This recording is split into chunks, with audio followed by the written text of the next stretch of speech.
martes al mediodía, les damos la bienvenida a una nueva edición de este espacio, en nuestro segundo año junto a ustedes.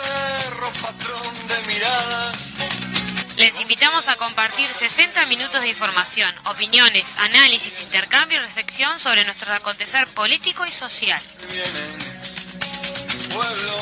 Con una mirada comprometida y haciendo especial foco en las temáticas departamentales y municipales de nuestra capital, comienzan a oírse una vez más voces de Montevideo. Preguntando qué fue de la vida. Vienen cielos, vienen fuegos, viene a amar, viene a amar, viene a amar este Montevideo. Las potencias occidentales parecen caer en el oscurantismo. Mientras la guerra y las penurias se van apoderando del mundo europeo, la derecha y el conservadurismo más radical se va consolidando, no solo en Europa, sino también en Estados Unidos, donde se avecina una lucha despiadada entre los movimientos sociales y una justicia conservadora que viene a atacar los derechos de minorías y los sectores más excluidos en su país.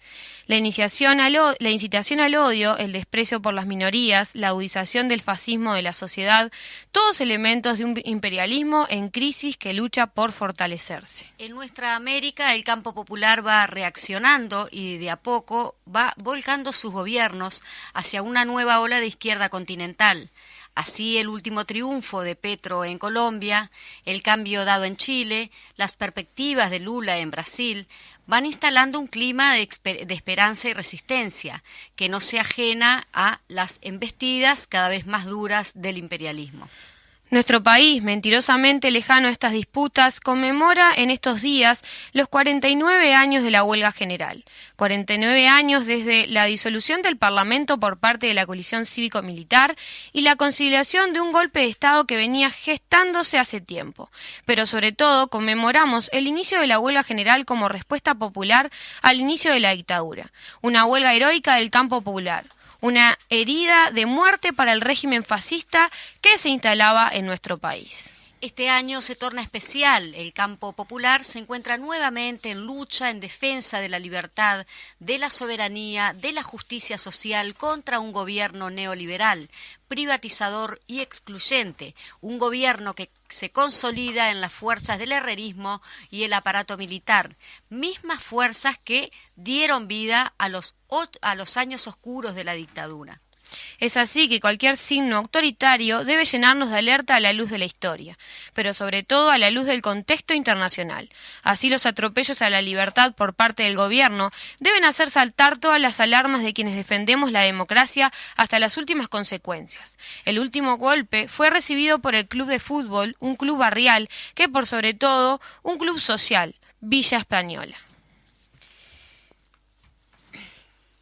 Un golpe que no es aislado. Debemos recordar el allanamiento a Progreso previo al referéndum contra la LUC, la prohibición de entrar a los estadios con consignas políticas y la incautación y prohibición a entrar con simbología de la búsqueda detenidos desaparecidos a partidos de Peñarol. Todos rasgos autoritarios que anteceden a la intervención a la que es sujeta Villa Española. Así, amparados en cuestiones administrativas menores, se ataca el posicionamiento popular de un club que soñó un camino diferente, un camino de educación, de solidaridad y de lucha por los derechos humanos, rasgos que evidentemente molestaron a los más reaccionarios. Un pueblo organizado es el peor enemigo que puede tener la derecha y no perderá oportunidad de golpear. Por estas razones tenemos que organizarnos y luchar. Hoy será por el Villa, pero que se entienda que es y será contra cualquier autoritarismo, cualquier opresión y cualquier atropello contra aquellos que levanten la voz de la igualdad. Hoy, como hace 49 años, el campo popular no fallará. Preguntando qué fue de la vida. Vienen cielos, vienen fuegos, viene a amar, viene a amar, viene a amar este Montevideo. Viene a amar, viene a amar, viene a amar este Montevideo.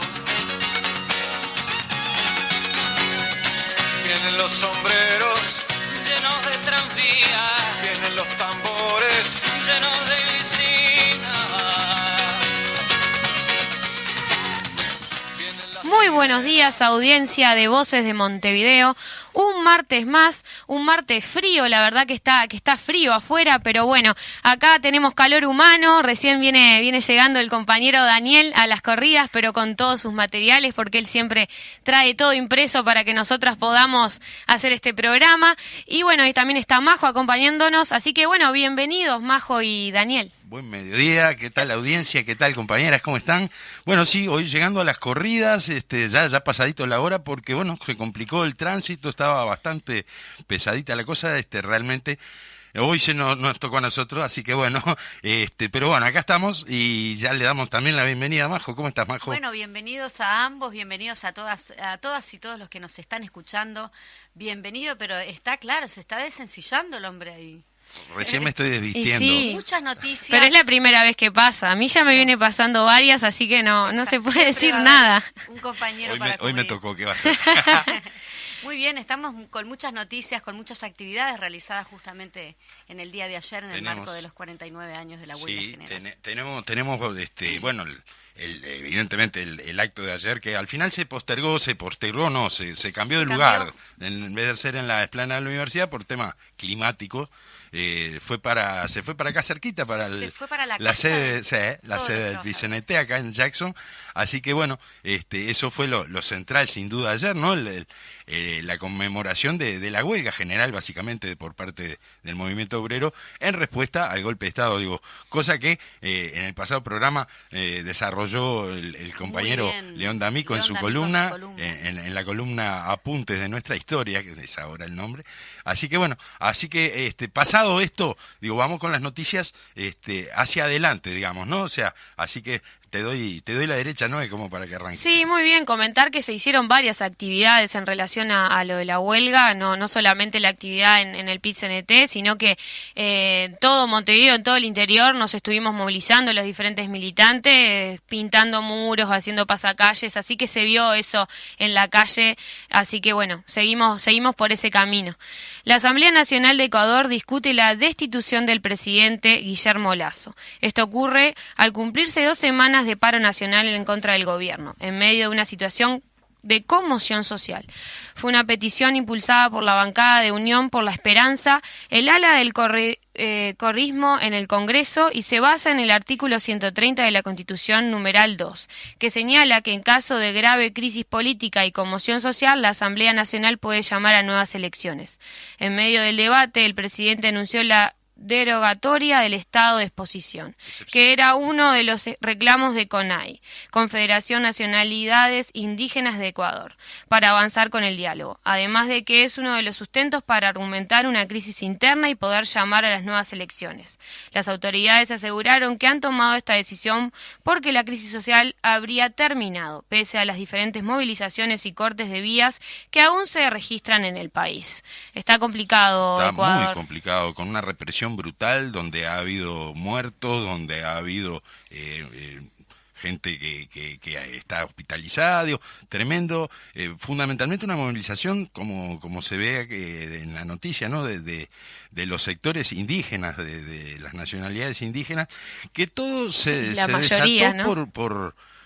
como pasó en Chile con el tema del aumento del boleto. Bueno, en Ecuador fue un aumento de los combustibles, que fue la chispa que prendió el fuego que se estaba ya gestando. Sí. Están siendo recibidos inclusive en universidades, en 2 universidades de Quito. Nosotros también tuvimos en Cultura en Casa justamente una compañera que nos hizo como corresponsal desde allá. Es una situación bastante está muy complicado y bueno, ahora el estado de excepción, que es una especie de medidas prontas de seguridad, digamos, de estado de guerra interno, lo que fue acá, estaba muy duro eso. Bueno, ahora lo levantan con el argumento de que ya pasó la conmoción social, cosa que no es así, ¿no? O sea, se sigue manifestando, se sigue exactamente igual la situación, pero bueno, como se está discutiendo este tema de la destitución de Lasso, por lo menos quieren aparentar normalidad, ¿no? Con el levantamiento de las medidas de excepción. Así que veremos qué acontece en estos días. Muy bien, tenemos aquí una noticia, atentos a esto, atentos, porque dice encuesta de Factum, la evaluación del desempeño del presidente y del gobierno en materia de seguridad pública en el segundo trimestre del año se presenta con un saldo negativo, totalizando un 35% de opiniones positivas frente a una oposición negativa del 62%. Eso se explica fundamentalmente por una abrupta caída de las opiniones positivas entre los votantes de los partidos que integran la coalición de gobierno, en tanto se registró un gran incremento de las opiniones negativas en ese mismo sector de la población. Bueno, para mala suerte de gobierno, digo, o sea, no digo que lo desearan, pero digo, objetivamente le está jugando en contra el tema de que la pandemia está siendo menos...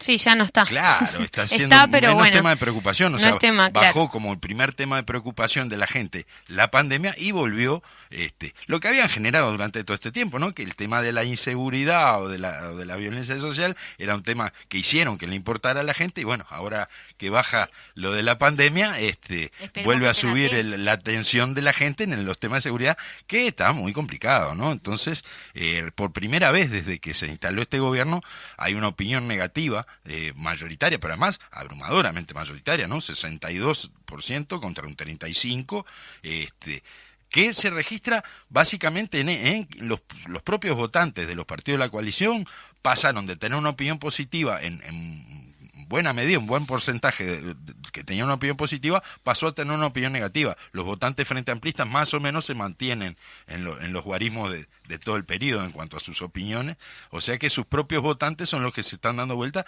y le dan este saldo de opiniones negativas importante, ¿no? Un margen Esperemos importante. Que estén atentos ahora en el Parlamento cuando hicieron omisión absoluta en cuanto a la interpelación, ¿no? Sí, claro, sí. Que no sean omisos y hagan oídos sordos en cuanto a esto, hay que enfrentarlo, ¿no? Claro, es bastante clara la opinión, la encuesta por lo menos, en cuanto a cuál es la opinión de la gente, ¿sí? Muy bien. Bueno, seguimos. La Intendencia de Montevideo aportará terreno para realojo del asentamiento Che. El pasado viernes 24, en su visita a ese asentamiento, la intendenta Carolina Cosa informó a sus habitantes que se logró un acuerdo con el Ministerio de Vivienda y Ordenamiento Territorial para realojarlos. La Intendencia de Montevideo cuenta con un terreno de su cartera de tierras para el realojo de estas familias y actualmente trabaja en el proyecto arquitectónico de las viviendas. El asentamiento Che se ubica en la calle Cuba y avenida José Valle y Ordóñez, en el entorno de la Fortaleza del Cerro.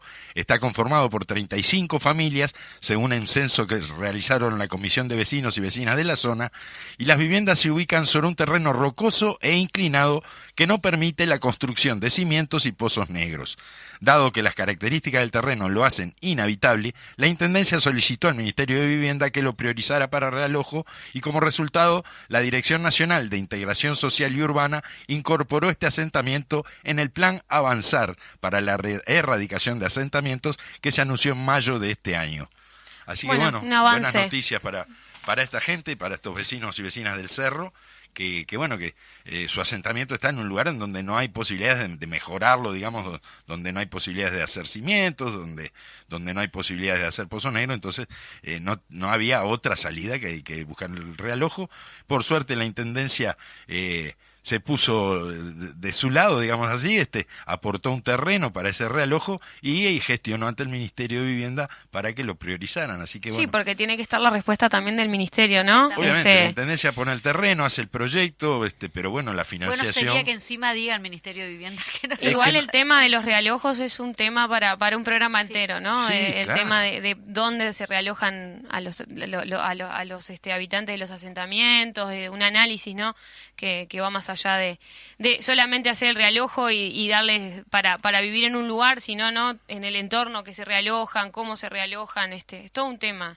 Sí, no sé, eso vos lo decís por algo en particular, porque no, en general porque se estudia, el PIAI es un... No, pero son cuestiones que me parecen interesantes. Que aportan los terrenos, justamente de la cartera de tierras de la Intendencia, que surgen en general los terrenos para Real Ojo, ¿verdad? Sí, el tema que también generás como una especie de cultura ahí de los vecinos y con esa relación, interacción con los vecinos, que como que lo sacás de ahí, bueno, sí, es un tema... Está bravo para dejarlos igual arriba de las piedras. No, digo, está ¿no? bien. No, por favor, eso Así no. que bueno, Nunca dijimos vamos eso. arriba. Vamos Sí, rapidito. vamos rapidito porque Sí. tenemos la columna. Hay el varias, espacio varias. Varias en la cartelera. Bueno, Hoy, arranco acá. dale. Martes 28 del 6, 17 horas, hoy abrazamos al Villa para defender la cultura de barrio en el Obdulio Varela. Te esperamos, así que bueno, vamos a tratar de estar todos los militantes y las militantes, los vecinos, acompañando al Sí, Club Villa Española, un poco ¿no? lo que hablaba el editorial nuestro Sí. de hoy. Bueno, hoy a las 5 de la tarde, ahí en el estadio, en el Obdulio Varela, en José Pedro Varela y Corrales, el estadio de Villa Española. Muy bien, Seguimos. muy bien, muy Seguimos bien. con las noticias. Mañana miércoles 29 de junio, conversatorio sobre el proyecto Neptuno en la explanada de OCE Cordón, en Carlos Roslo 1275. Habrá una apertura a cargo de la Federación de Funcionarios de OCE, una mesa jurídica con el doctor Oscar López Goldaracena, el doctor Gerardo Daoiz Uriarte, a las 12:30 una mesa ambiental con docentes e investigadores de la UDELAR, a las 14 horas mesa sociopolítica con varios invitados, así que a partir de las 10, entonces mañana miércoles en la explanada de OCE se va a dar toda esta agenda, ¿no? Este conversatorio sobre el proyecto Neptuno, proyecto que bastante nefasto que quieren implementar y que el movimiento popular como siempre Sí, habrá que informarse. como corresponde está oponiéndose. Exactamente. Yo tengo acá una feria y más, dice feria y más, los invitamos el 2 de julio de 10 a 16 horas, feria de emprendedores, deportes, juegos, música. Esto será en Rambla Casabó y Etiopía. Policlínicas Móvil, ABC, nos visita Luis Bicho Silvera, exjugador de la selección uruguaya de básquetbol, demostración de básquetbol también habrá por allí, de la selección uruguaya en silla de ruedas, organiza y apoyan Comisión Estrella del Cerro, Comisión de Discapacidad y la Comisión de Deportes de la Intendencia de Montevideo. Que siga la fiesta, dice por acá. Muy bien. Agiten, agiten. Bueno, rapidito entonces, ahora nos vamos a lo que todos están esperando, la columna apuntes de nuestra historia. Adelante con la música.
Bueno, ¿qué tal, León? Buen mediodía, bienvenido.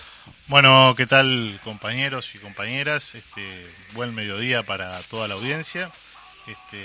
Bueno, estábamos escuchando... Arrancamos con música, a ver, contanos qué estamos escuchando. Refuse Resist, de la banda brasilera de Belo Horizonte, Sepultura, de su disco Chaos ID del año 1993.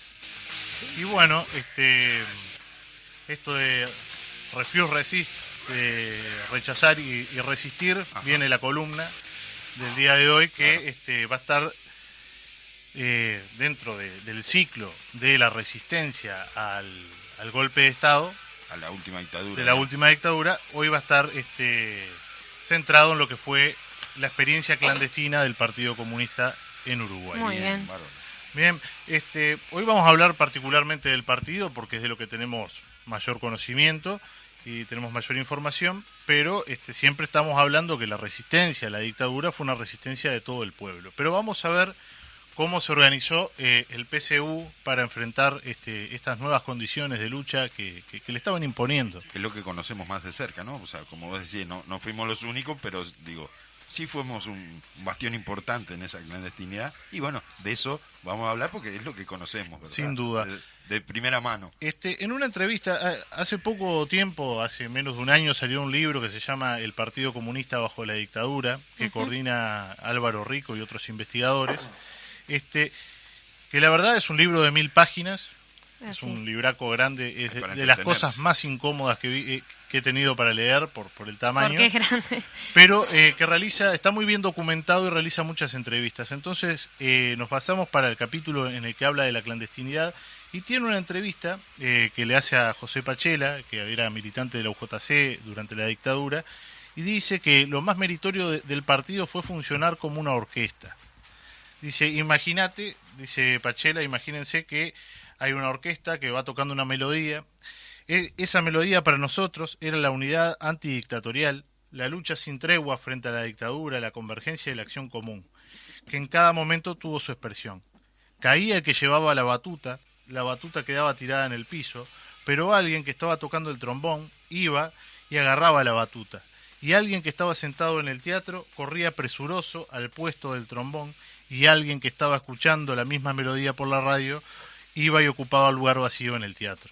Eso fue el partido en la clandestinidad. Me parece que es una definición maravillosa de cómo actuó el partido durante este periodo histórico. El Partido Comunista es ilegalizado en noviembre de 1973 por un decreto del Poder Ejecutivo. Y se clausura la prensa, se clausuran sus locales, son requeridos sus principales dirigentes, y esos principales cuadros dirigentes, Arismendi, la cara visible del partido pasa... Los que se conocían, digamos, como dirigentes. Claro, pasa automáticamente a la clandestinidad. En ese primer momento del año 73-74, la militancia de base, no sin riesgos, sigue militando de una manera más o menos normal, porque todavía la represión no estaba centrada específicamente sobre el Partido Comunista. Claro. Lo que sí es a partir del año 75 donde comienza la Operación Morgan, donde la militancia partidaria pasa a una clandestinidad dura, que se llama, porque es el aparato represivo del Estado persiguiendo y luchando contra específicamente el Partido Comunista de Uruguay. Tenemos que ver también, y esto es irnos unos cuantos años antes, que los organismos de inteligencia, y esto lo hemos hablado en algunos programas acá, venía realizando un trabajo de control y seguimiento del partido desde el año 1947, con la creación del Servicio de Inteligencia y Enlace, ¿recuerdan? Sí, es verdad que vos nos contaste en programas anteriores. Por medio del relevamiento de la prensa partidaria, o sea, Justicia primero y después El Popular, sumado a ir a las actividades públicas del partido, los organismos de inteligencia fueron confeccionando fichas de los principales cuadros partidarios y además empezaron a realizar averiguaciones de quiénes eran los titulares de los locales de los partidos, quiénes eran los titulares de los vehículos. Entonces, al momento del golpe de Estado ya venían con un trabajo acumulado de inteligencia muy grande. Por lo tanto, esto demuestra el nivel de vigilancia que existió sobre el partido muchos años antes. Más de tantos años. Sí, un trabajo de años. Pero bueno, ¿qué suponía pasar a la clandestinidad? Porque los que estamos en esto, los que militamos con gente que estuvo en la clandestinidad, más o menos nos hacemos una idea, pero no todos lo tienen claro. Claro. Hay principalmente dos tipos de militancia clandestina, la que es la semiclandestinidad, y acá hay que usar muchas comillas, ¿no? Sí. Que implicaba que era un militante que tenía como una doble vida, por ejemplo, ¿no? O sea, tenía su trabajo normal, su familia, sus actividades familiares. Conservaba su identidad, Sí, pero específicamente después, en un momento determinado de su vida, realizaba tareas de carácter clandestina. Este tipo de militancia se daba sobre todo en aquellos militantes que no eran conocidos públicamente. Claro. Miembros de direcciones intermedias, de seccionales, agrupaciones, bueno, todos son militantes de agrupaciones, pero digo, no eran personas con carácter público. Claro. Y esto se podía dar en tanto y en cuanto no cayera alguno de los Que estaban vinculados, Que estaban digamos, con vinculados. las tareas que hacía él. En esos casos, y además aquellos que eran conocidos, se daba la clandestinidad dura, Claro. que implicaba el abandono por completo de la vida previa que uno tenía. O sea, Pa. implicaba abandonar a la familia, dejar el trabajo, las amistades, por supuesto, dejar de frecuentar los lugares donde frecuentaba antes, sí. cambiar de identidad, cambiar en el aspecto físico, ir rotando de lugares donde dormir, etcétera. Implicaba estar totalmente por fuera del Sí, de la Sí, vida De la vida normal. personal y abandonaba social. su vida Sí. y pasaba a tener otra. Sí. Ahí no vamos a hablar de testimonios en particular porque sería irnos muy lejos, pero hay testimonios de militantes que no vieron a sus hijos por 10 años. Claro. Sí. Digo, y además a eso hay que sumarle que también cuando podían caer presos y sabemos qué se estaban jugando en ese Los momento. riesgos. También ya, y esto más al final de la dictadura, hubo una suerte de clandestinidad un poco más distendida que consistió en el cumplimiento de tareas concretas que no implicaban un grado alto de exposición. Y estos casos se dieron sobre todo en los afiliados que se iban afiliando durante la dictadura, Claro. que esto es una cosa importante. Al partido se siguió afiliando gente, incluso los peores momentos de represión. Y estos nuevos militantes jóvenes, que no tenían una trayectoria previa, por lo Sí, tanto claro. no estaban identificados. identificados fichados. por los servicios de inteligencia, tenían una militancia un poco más distendida, pero obviamente teniendo Todas las precauciones. ¿no? precauciones. Vamos rapidito, en esto de la consigna del partido, fue ni un minuto de tregua a la dictadura, y en ese sentido los militantes del partido en la clandestinidad, bajo condiciones extremadamente peligrosas y jugándose la vida, porque hay que recordar que en este Sí. país se mataba, Sí, claro. se torturaba, se mataba y se desaparecía personas, esos pobres hay que viejos que decirlo. están Sí, buscando sí. liberar. Sí. La militancia estaba centrada en poder organizar todo lo que pudiera ser organizado, por mínimo que sea. Ahí va. Además estaba por supuesto, en mantener el partido activo y en realizar acciones de propaganda sobre todo. Pintadas, distribución de volante, manifestaciones relámpago en algunos momentos que las condiciones lo permitían, y la distribución de la prensa clandestina, que jugó un papel central en la resistencia al fascismo en Sí. Uruguay. Es así que el 7 de marzo del 74 aparece el primer número de carta, que era el órgano oficial del PCU, y se empieza también a distribuir Liberarse, que era el órgano de la UJC. Ahí va, sí. En esto, o sea, para hablar de carta y de Liberarse habría que hacer un programa entero, pero había una red de imprentas clandestinas que tenía el partido, donde se confeccionaba y se distribuían estos materiales, Sí. además de volantes y otros documentos para circulación pública, Ujú. que fueron cayendo a lo largo de la dictadura. Pero a medida que caía una imprenta clandestina, aparecía otra, y durante 10 años, o sea, del 74 al 84, no dejó de aparecer Nunca dejó de- nunca Sí, sí. la prensa partidaria. Claro. Esto habla de un nivel de organización enorme. Por favor. Además, se realizaban tareas de finanzas a las cotizaciones que pagamos los militantes Sí. asiduos, y a los recursos que se enviaban desde el exilio. Hay que sumarle los aportes extrapartidarios. Fueron muchísimas las personas que, sin ser del partido, apoyaban económicamente al PCU. El fin de estas finanzas estaba en poder publicar la prensa clandestina, en dar cobertura a los Claro. militantes clandestinos, pero sobre todas las cosas en la solidaridad con las familias de los presos y con los presos políticos Seguro. uruguayos. Y eso fue una cosa maravillosa. Dos cositas más. El apoyo logístico, el conseguir una casa segura para que un militante clandestino pudiera pasar la noche, implicaba el compromiso de miles de personas, héroes anónimos. Seguro. Sí, que no eran del partido, gente. Muchas ¿no? veces no eran del partido, muchas veces Hay muchas no historias. conocían a las personas. Precisamos de que esta noche pase un compañero acá, Eso es y impresionante. abrían la puerta y le daban el lugar jugándose la vida. Jugándose. Sí, O sí, sea, por eso, esas Obviamente. historias, ¿no? no era pasar una noche a la comisaría lo que les esperaba. No, Estábamos claro. hablando de que era muy Sí, fuerte.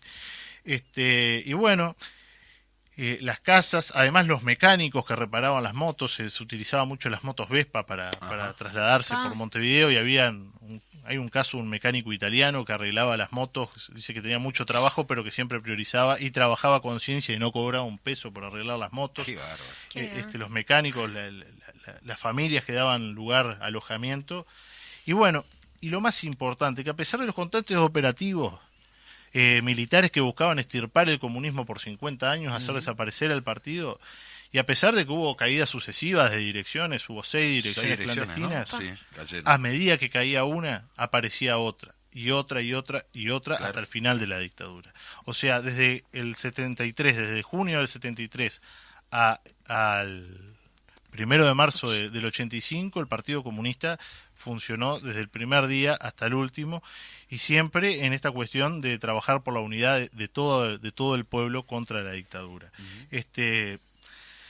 En fin, en un régimen de carácter fascista como fue el régimen dictatorial en Uruguay, que buscaba controlar todos los ámbitos de la vida de las personas, incluso la vida privada, en este momento cualquier acción que pusiera en cuestión el orden establecido, por más mínima que fuera, configuraba un acto de resistencia. Fue un trabajo constante en los momentos más duros de la represión los que permitieron en el momento de apertura, ya a partir del 82, 81, 2, seguro. más que nada 83, 84. Recordando que hubo Sí, muertos se mató final. hasta el último día acá, Sí, y sí. se torturó hasta el último día. O sea, no es que hubo una Que apertura. del 82 ya no sí. pasó más nada, no. Digo, Empezó a cuando abrirse, empezaron a pero- haber posibilidades de organizaciones legales o de participar en otras cuestiones, todo este trabajo clandestino facilitó y ayudó a que a la rápida organización de las fuerzas populares, Sí. que finalmente fueron las fuerzas decisivas en la derrota a la dictadura. Así que digo, Muy bien. Y vamos. esta fue una de las vertientes de la Una de las resistencia, vertientes de la Muy bien. resistencia. En los próximos programas vamos a seguir con- El martes que viene vamos a estar con el tema de la resistencia en la cárcel. Ahí está. Bien. Y en el próximo el exilio, Muy bien. como forma de resistencia también. Ya Recordemos, dejamos. antes de irnos, Sí. que estamos con el sorteo del libro. Eso te iba a decir, Sí, justamente. sí. A través de nuestro celular, el 092 41 1001, todos aquellos amigos y amigas oyentes que manden un mensaje diciendo que quieren participar del sorteo, con el nombre y los últimos 3 dígitos más el guión, o sea, los últimos 4 dígitos de la cédula, participan de un sorteo que el martes que viene lo vamos a hacer aquí, ¿verdad? Exactamente. Sí, muy bien. Y Un sorteo seguir de las... un libro, digo, porque tampoco dijimos eso. El libro, sí. El Y seguir libro, las un redes libro de sociales. exacto. A través Voces de Montevideo, Facebook e Instagram, así que Ahí síganos. también pueden mandar Ahí pueden mandar hacer un por comentario un comentario de Instagram y o de participan también del Facebook y sorteo. participan también. ¿Verdad? Todo se suma. Así que bueno, todos y a todas aquellas que participen, que quieran participar, no tienen más que hacer un comentario en alguna de nuestras redes o mandarnos el mensajito por WhatsApp al 092 41 1001 diciendo que quieren participar del sorteo, nombre y últimos 4 dígitos de la cédula. Muy bien. Adrián martes que Moitiño nos viene- está haciendo señas ahí de que él está mandando un mensaje para participar. no, Así como nadie está que esté mandando un vinculado al mensaje. Él no equipo, lo va a por ganar. favor. Quedó Si no, colorado, quedó yo ya colorado. estaba mandando varios, yo también. Muchas gracias, Este, León, por estar con nosotros. Bueno, nos vemos. Bueno, nos vemos. nos hablamos. Nos, el Nos martes. hablamos el nos martes. oímos el martes que viene ya con el sorteo. Así que, Exactamente. bueno, Bueno. arriba. Vámonos, Federico, a la pausa.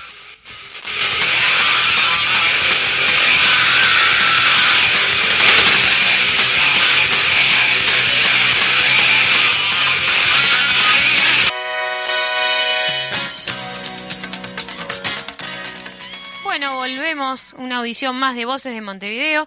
Y bueno, viene la segunda etapa de la audición, del programa. Programa número 61, que no lo sí, dijimos, es ¿verdad? verdad, sí. No Eso lo es, dijimos la para cuestión nada es de hoy. los números, Daniel. 61. Todos los un números. año y pico ya vamos cumpliendo. Sí, Fue es verdad. Pasado Sí, largo, sí. ya, un año y un mes. Y bueno, viene la etapa de la entrevista y hoy tenemos acá al compañero licenciado Martín Nieves, director de la Secretaría de Discapacidad de la Intendencia de Montevideo, para hablar sobre poblaciones vulnerables. Así que bueno, bienvenido Martín, ¿cómo estás? Bueno, muchas gracias por la invitación. La verdad que un placer estar en esta mesa. Perdón, dije licenciado en psicomotricidad, ¿no? Exacto. Disculpa que ahí se me trabó No te preocupes, es preferible decir población vulnerada y no tanto las licenciaturas. Ah, bueno, bueno, sí. población vulnerable. Dice acá. Vulnerada. Perdón. Bueno, muy bien. Bueno, contanos entonces de qué va tu responsabilidad y de qué va esta Secretaría de Discapacidad de la Intendencia de Montevideo. Bien, para contarles un poco ideas muchas, vamos a ver cómo las Sí, aterrizamos. es tan amplio todo que Sí, pero vamos a ir. La Secretaría en la Intendencia de Montevideo tiene una larga trayectoria, tiene 30 años. Cuando asume Tabaré Vázquez la primera Intendencia de Montevideo, ahí se define instalar una Secretaría vinculada con la temática de la discapacidad. Así que la historia de la pelea por los derechos de las personas con discapacidad y la política pública de la Intendencia de Montevideo tiene un acumulado de 30 años. Muy bien, ¿y a qué población atiende esta Secretaría en específico? Contanos. Bueno, y ahí es donde empezamos como a problematizar. Nosotros actualmente como División de Políticas Sociales atendemos a varios sectores y a varias poblaciones que lo que tienen como punto en común es que su singularidad las hace ser más vulnerables a lo que es un sistema que a veces es muy injusto y a veces es demasiado muy injusto. Entonces, bueno, esta población que en alguna medida, por su singularidad, tiene que ser abordada y tiene que ser singularizada y tiene que ser focalizada, nosotros intentamos que sea desde una política o de una perspectiva universal. Por eso, cuando hablamos de personas con discapacidad, pensamos en ejes generales, como por ejemplo el trabajo, la cultura, la participación social, pero siempre en un marco de inclusión, ¿no? Nosotros decimos que trabajamos para generar ambientes que sean inclusivos, pero no exclusivos. En ese sentido, nada, hay como varios elementos para conversar, pero decirte que abordamos desde la División de Políticas Sociales población con discapacidad, población afrodescendiente, población migrante, población LGTBQ+, personas mayores, infancia, adolescencia, juventud, y todas esas poblaciones en algún aspecto, si no se tiene el matiz o si no se tiene el recaudo de que sea una política universal, pueden caer en la vulneración de sus derechos. Y de ahí que es interesante hablar como el Estado en alguna medida es el garante o el que vulnera sus derechos, y por lo tanto yo al comienzo te peleaba un poco y te decía Sí. que nos interesa hablar de población vulnerada más que población vulnerable.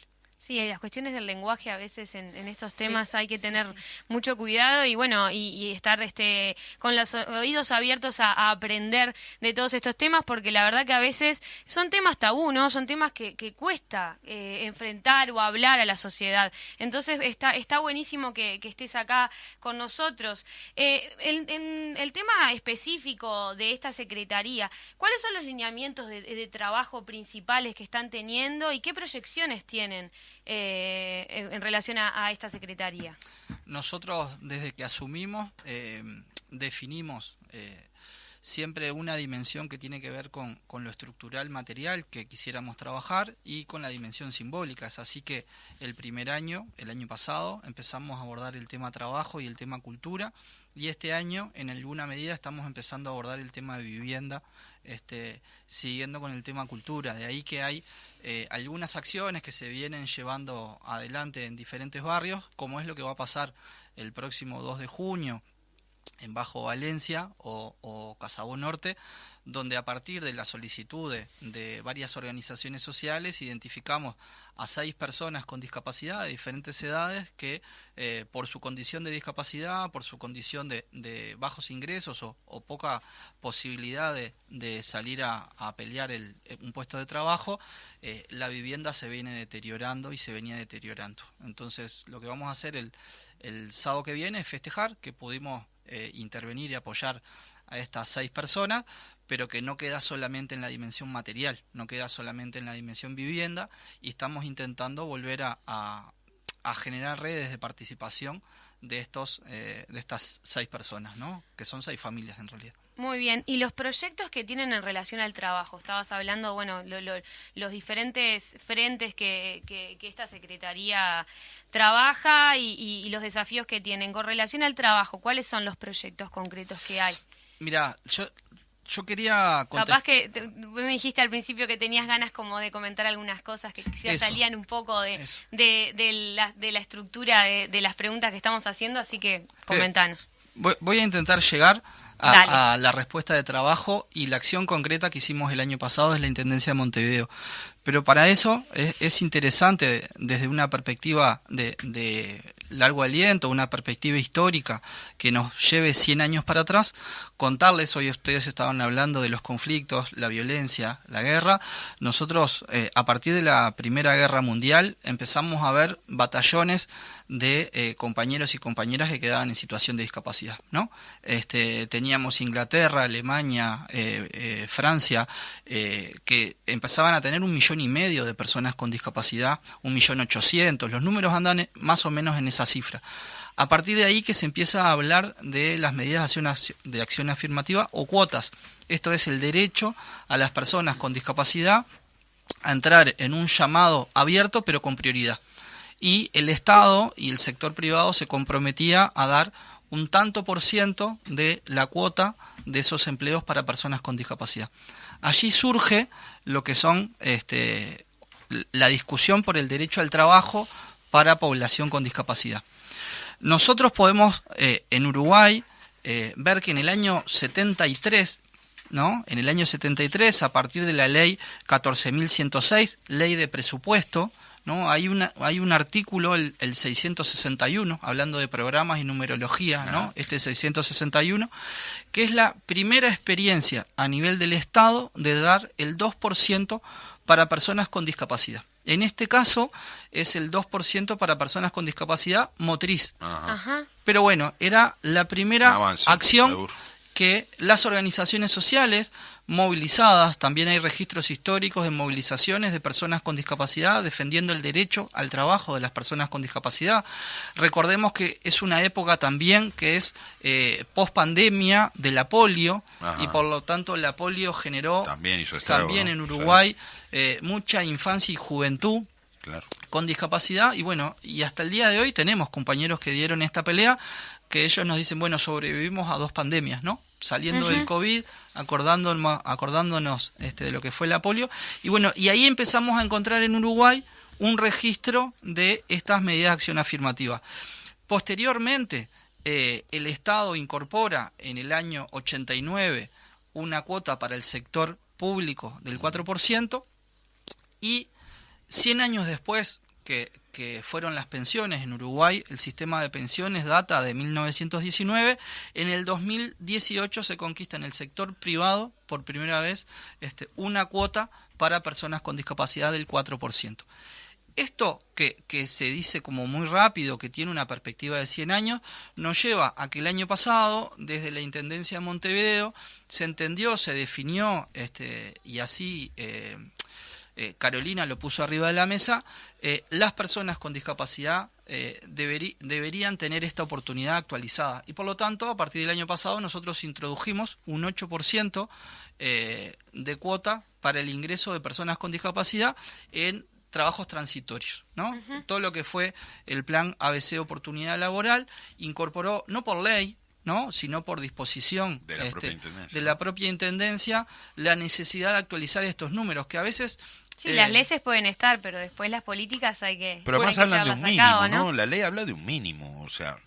Bueno, nadie... En más no está prohibido. Nadie habló de un techo, claro, y siempre terminó siendo un techo, ¿no? Siempre quedó el 4 que muchas veces desde el ámbito privado se cuestionó que si el Estado no cumplía, ¿por qué lo tenía que cumplir el sector privado? Uh-huh. Y ahí tenemos 2 dimensiones también. El Estado como promotor de política pública y como generador de empleo. El año pasado, por esta acción o por esta medida, nosotros le dimos la oportunidad a 493 personas con discapacidad, bueno, que pudieran tener el ingreso a una fuente de empleo. Claro. Cuando en el sector privado, si uno estudia los números, por esta ley reciente, apenas se generaron entre 20 y 30 oportunidades de personas con discapacidad.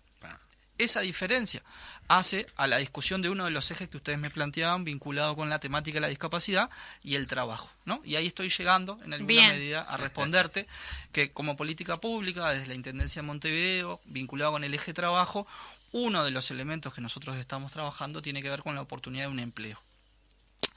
Otros elementos que estamos trabajando, nosotros el año pasado lanzábamos la propuesta de un centro de referencia para la reincorporación laboral de trabajadores que adquieren una discapacidad.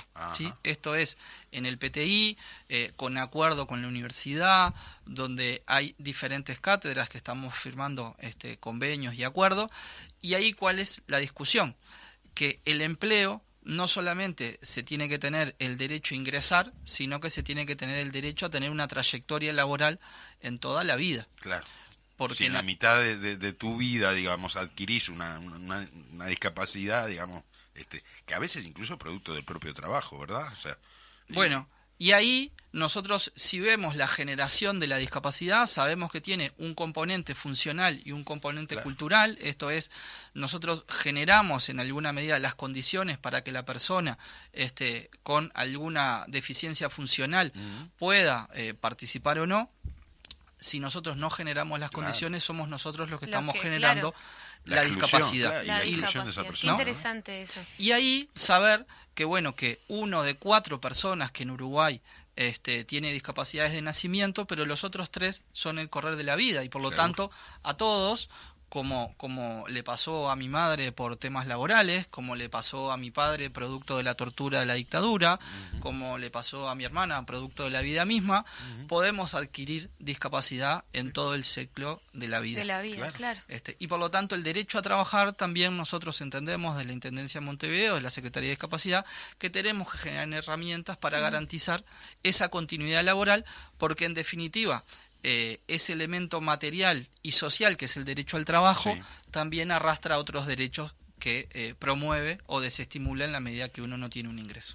Yo te quería preguntar, disculpa Noé, ¿cuál es la mayor demanda que justamente tiene esta Secretaría y si trabajan con algunas otras organizaciones sociales? Bueno, la participación social es uno de los 3 elementos centrales que trabajamos, ¿no? Nosotros tenemos desde un consejo de participación de personas con discapacidad que empieza a funcionar en el periodo pasado y que nosotros vamos hacia un acto eleccionario ahora en septiembre, donde las organizaciones sociales se presentan y son respaldadas por otras organizaciones sociales y por lo tanto es la voz de los colectivos de personas con discapacidad, pero también tenemos mesas de trabajo. Nosotros trabajamos con mesas de trabajo, por ejemplo, con la red de centros y de usuarios de salud mental, porque también dentro de las temáticas y dentro de las vulneraciones hay población que es la que menos accede a determinadas oportunidades, por ejemplo el empleo, y después a nivel de territorio también. Por ejemplo, en el municipio A, en el municipio F, en el municipio G, en el municipio D, se conforman comisiones vecinales o concejales vecinales y municipales que instalan la temática y bueno, nosotros apoyamos, acompañamos y promovemos política pública a partir de la demanda desde la descentralización. Descentralización que para nosotros es fundamental y bueno, y en alguna medida hay territorios que están bien alejados, con población bien apartada, pensando en los asentamientos y las regularizaciones, que bueno, que discapacidad y pobreza van de la mano y por lo tanto en estos planes de regularización muchas veces uno se asombra que en 80 familias haya 18, 20, 25 personas con discapacidad. Es muy grande la cantidad de población que en los asentamientos tienen problemas de discapacidad.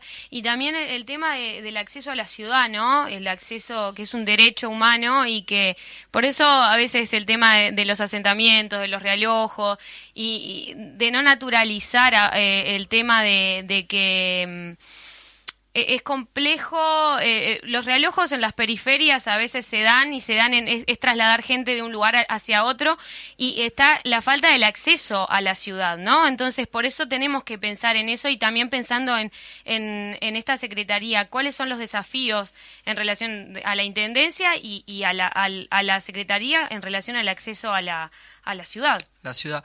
Ahí capaz que contarles un trabajo que hicimos a partir de estos 393 trabajadores con discapacidad que ingresaron el año pasado. Nosotros ahí empezamos a trabajar en un proyecto de que lo llamamos Ciudades Accesibles, que tiene que ver con generación de evidencia y generación de información de cuán accesible es nuestra ciudad. Nosotros ahí hicimos un relevamiento. Montevideo tiene unas 8.000 manzanas aproximadamente y llegamos a relevar unas 5.200 manzanas para ver en qué condiciones de transitabilidad y caminabilidad tienen estas calles, ¿no? Nosotros, vinculado con la movilidad y con la circulación en la ciudad, nos podemos encontrar con ciudades a medias donde en una parte de la ciudad uno puede transitar y en otra parte de la ciudad la misma persona con las mismas condiciones no puede transitar. Y por lo tanto, para generar política pública vinculado con la obra y vinculado con el plan ABC Vereda, en particular con el segundo plan de Vereda, esta información va a ser un insumo para ver las condiciones de las veredas y las rampas y cuánto se puede proyectar y cuánto se puede accionar. Sabemos y estamos manejando que bueno, hay una legislación departamental que plantea que a partir de las veredas que son intervenidas en más de un 50% de la vereda, sí o sí se debe generar una rampa. Lo mismo que desde las políticas públicas de espacios públicos también se está dando una prioridad y donde se hace una intervención se plantea la instalación de una rampa. De todas maneras, esto es un ecosistema y por lo tanto el transporte, sí, la vereda y la sociedad toda también tiene que ser parte de un espacio accesible o no accesible. A nosotros nos ha pasado que podemos tener una vereda que es accesible, un ómnibus que es accesible, pero el pasaje o quienes van en ese ómnibus se molesten porque el ómnibus demora 2 minutos y medio más en hacer un procedimiento de subir y bajar una rampa y por lo tanto muchas veces queda depositado en el guarda la responsabilidad de es un tema de dar traslado o no dar traslado. Es un tema de educación que va más allá de que el ómnibus tenga todas las instalaciones. A veces yo tengo un amigo que tiene una discapacidad, es inválido, y él me decía que a veces es la paciencia del chofer o de la gente, el tiempo, ¿no? El tiempo de acceder al ómnibus. Y no es tanto que el ómnibus esté con esas condiciones o no esté, siguen de largo igual cuando lo ven. O sea, como que también meter esto en el diálogo de la sociedad, ¿no? O sea, más allá de que están las condiciones materiales, pero también es una cuestión de educación, ¿no?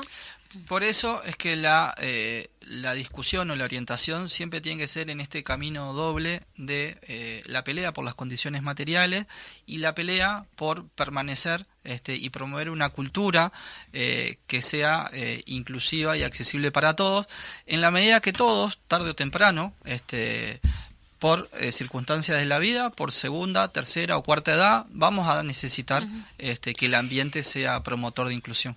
Ahora que decís cultura, no sé si tenemos mucho tiempo, pero por acá se dice justamente acceso a la cultura, es una cosa que digo como ente de la cultura, me interesaría saber, igual no sé si tenemos tiempito, pero cortito, ¿cómo es ese acceso a la cultura que mencionan? Bien, nosotros empezamos a trabajar sobre la producción de obras de teatro y acciones culturales 100% inclusivos. Esto nos llevó a el año pasado inaugurar un musical en el Teatro El Galpón, donde la obra contó con 9 intérpretes en escena que trabajaban con todos los actores que en alguna medida la obra necesitaba que estuvieran presentes en ese momento.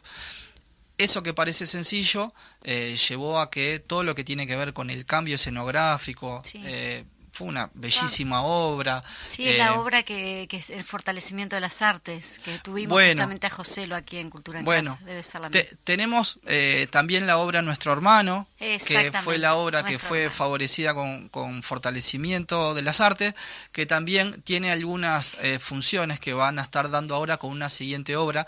Pero bueno, lo que se está dando es que los productores, los actores y el público empiezan a entender que la cultura tiene que ser para todos y debe ser para todos, y ahí hay que modificar todo lo que es el ambiente cultural. Tenemos esa experiencia, tenemos la experiencia de Meteles que son pasteles, primera vez que Meteles que son pasteles salen con su todo su repertorio. Su repertorio. Acá tenemos un murguista, por eso en lengua de nos señas. ayuda. Sí. Cosas que, a ver, me parece que lo que también es importante en esto de la perspectiva histórica, siempre se ha intentado, ¿no? Tenemos obras, bajadas de murga, un pequeño cuplé, pequeñas acciones. Alguna parte de humoristas también. Empezás a rascar y va desde Sociedad Espantapájaros, Anónima, sí. Sociedad Anónima, Los Diablos Verdes, Sí. ¿no? Bueno, Pero pasajes, pedacitos. Pero pasaje, lo que estamos intentando en esto del acumulado de los 30 años es empezar a consolidar formas donde no solamente sea un pasaje, sino que sea todo el evento. Eso nos lleva, y también nos mete en otros líos, que es, bueno, ahora las comunidades quieren ser hacedores de este arte por supuesto. y por lo tanto en eso estamos trabajando con algunos talleres y con algunas líneas de trabajo vinculadas con el arte. Buenísimo. Donde los colectivos de personas con discapacidad generen estas acciones 100% inclusivas también para otros colectivos, ¿no? Bueno, muy bien. ¿Qué tema complejo y largo que nos va... Ojalá que puedas venir en otra oportunidad, porque tuvimos que resumir algo que hay que seguir hablando, ¿no? Hay que seguir compartiendo e intercambiando con la audiencia. Pero bueno, nos estamos yendo. ¿Algo más, Martín? Sí, algunas palabras para cerrar. Nada, saludo a los compañeros y compañeras que nos están escuchando por ahí, en particular al equipo de la División de Políticas Sociales, que hoy salimos corriendo para acá y los dejamos plantados. Y bueno, y nos vemos el próximo sábado, el sábado 2, ahí en Bajo Valencia, también una linda jornada de fortalecimiento de redes y participación, donde nos vamos a encontrar con mucha gente linda queriendo hacer cosas lindas entre todos. Bueno, muchas gracias. Bien, Martín, muchas gracias por estar entonces y seguramente te convoquemos en algún otro programa para seguir hablando de este tema que es tan importante. Bueno, nos estamos despidiendo. Muchas gracias a todos por estar del otro lado y gracias a ti también. No se olviden de mandar los mensajes para participar del sorteo del libro. Sí, no es verdad. Bueno, nos vemos el martes. Hasta el martes. Muchas gracias. Los sombreros llenos